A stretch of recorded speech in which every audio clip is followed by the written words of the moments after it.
है आप सभी का हमारे डिजिटल प्लेटफॉर्म पर। मैं हूं आपके साथ सुजाता। गुरुवार को भारत ने एक बार फिर अपनी रक्षा क्षमताओं का शानदार प्रदर्शन किया। पाकिस्तान सीमा से करीब बाड़मेर में भारत ने सुपर हरकुलस विमान को उतारकर इतिहास रच दिया।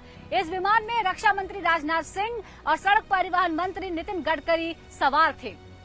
हरकुलस विमान के बाद जगुआर और सुखोई 30 ने भी इस सड़क पर टच एंड गो किया। इस कार्यक्रम में सीडीएस बिपिन रावत के साथ ही air chief marshal RKS Bhadauria भी शामिल थे।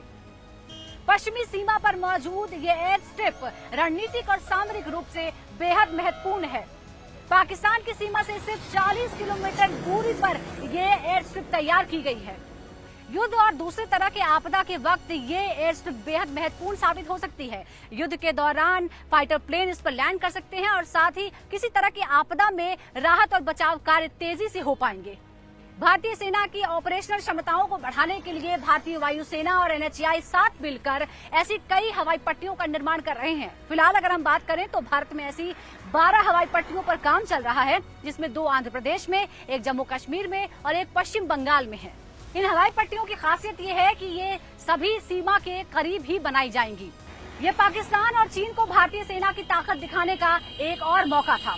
इस मौके पर रक्षा मंत्री राजनाथ सिंह ने कहा कि ये 21वीं सदी है। पहले हाईवे पर गाड़ियां चला करती थी, लेकिन अब फाइटर प्लेन उतरने लगे हैं। अभी तक आप लोगों ने सड़कों के ऊपर गाड़ियां चलते हुए देखा होगा, ट्रैक्टर चलते हुए देखा होगा, बैलगाड़ियां चलते हुए देखा होगा, रिक्शा चलते हुए देखा होगा, लेकिन अब आप सड़क के ऊपर जो है हवाई जहाज उतरते और हवाई जहाज को उड़ान भरते हुए अब अपनी आंखों से आप ये देख रहे हैं।